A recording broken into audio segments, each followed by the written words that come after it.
The Gravesend seaside is where Hallo comes to read and to think. She's a quiet, reflective 19-year-old of Kurdish origin who arrived alone in Britain from Calais 2 years ago as a refugee. Sorry, the light's not working. Really nice room. Now he lives in this single room in a shared terrace house. Everything in the house. How long did it take before your room in England started feeling like home? Whenever you think about your home, you think about your parents, you think about your family. And when you are not with your family, when you're alone, it's kind of different. But I can say in here, this is my home, and if I ever be with my family, that is my genuine home. Do you think about them a lot? They're always in my mind, they're my blood, and I love them more than anything else. Kent has seen an unprecedented rise in the numbers of child asylum seekers. There are 730 here at the moment, double the figure from March.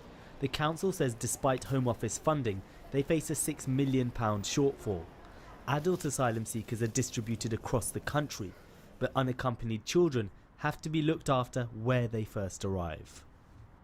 That is putting enormous burdens on our foster care system, on providing accommodation for the older ones that are capable of living independently, the health service, school provision, post-16 college provision in our county. And we really are up to the limits and are working with national government, hopefully, on a national dispersal system because we cannot contain those numbers indefinitely. Did you go to school? With social services stretched, the Red Cross help young refugees adjust to life in Britain and to make sense of the complex asylum process. For many, it's the first time they've left their families. We take scared children who've not been here before, between 50 to 19 years old, who've been through a lot, and we teach them life skills, we teach them how to integrate in the community, we make them more resilient. And the end product of that is future citizens who are productive. So it's good for them and it's good for the UK.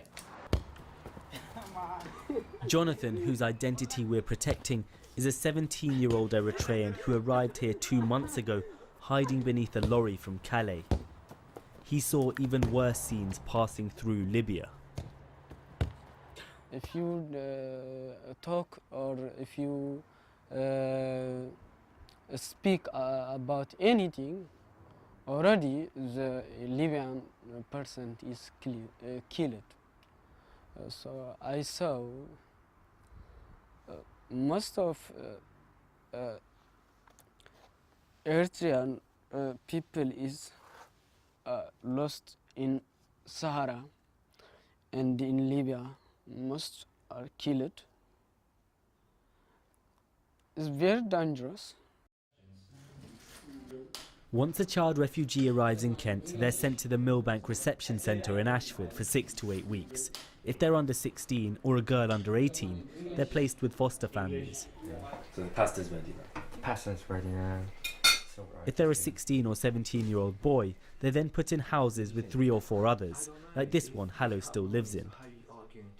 Rent is free, they get around £40 a week, and they're assigned a social worker to help them until they're 18. I see all the photos that you have on the wall here. You look very young here. How old were you? Zarif is from Afghanistan. He remembers his time in Millbank fondly, but authorities disputed the age of others with him. Zarif still believes they were children. That guy, that he was 16. Last year they refused it from him. He was 16. And they didn't accept his age as well. So they just after 2 weeks they sent him back to Pakistan. Sometimes ages of young asylum seekers aren't clear, so the council have to work them out. Doing so compassionately yet responsibly is one of their many challenges. Zarif has been here 2 years, but now he's 18, he's going through the adult asylum process. He's appealing a Home Office decision to send him to Afghanistan. They can't deport him to his hometown as it's considered too dangerous, but are trying to send him to Kabul, even though he doesn't know anyone there. I don't know about decision. I'm still waiting. It's 3 months ago. So I'm still waiting for my decision. But of course, it's very difficult for me. It's very hard. You know, I don't have no one there. How I can go there? And they accept my case. They're killing people. You know, at that time I was like 12, 13 years old. How you say like some people in front of you, they're killing someone. So that's very hard, isn't it? Like you go in school and some, you know, they're just shooting us. Hallo has been granted refugee status. He's a volunteer in the local library, just did an internship at a Swiss bank and goes to college in London. Others I spoke to, though, were at times frustrated at the difficulties they face in learning English. Very few colleges will teach them, and with numbers rising, many can't get places. Like Jonathan, all the teenagers I met were keen to start learning and keen to start working. I want to learn. Language is a power, you know? And what do you want to do here in the future? I want a doctor or engineer. Others in Kent are also thinking about what the future holds for young refugees here. Many in this quiet street in Whitstable are furious at plans to turn this abandoned care home for the elderly into another reception centre for around 35 child asylum seekers. Some parents have even taken their children out of the local nursery and primary school next to the centre. We know they've got to go somewhere, but right in the middle of this little housing estate and the school and the nursery, it seems a silly place to put it. I don't feel I have a responsibility for somebody else's children. And whether they're English, I mean, our kids can't get work now as it is, and yet they're bringing people in who are going to take our children's work in the future. I mean, so many people just get away. Back in Gravesend, I asked Hallo how he feels about the resentment at times directed towards refugees. When somebody needs help, you should go and help them. And I think the people who got genuine reasons to be in this country needs to be helped. You need to give them a hand to stand on their feet and, you know, to have a life like other people, to live a life like everyone else. They deserve it.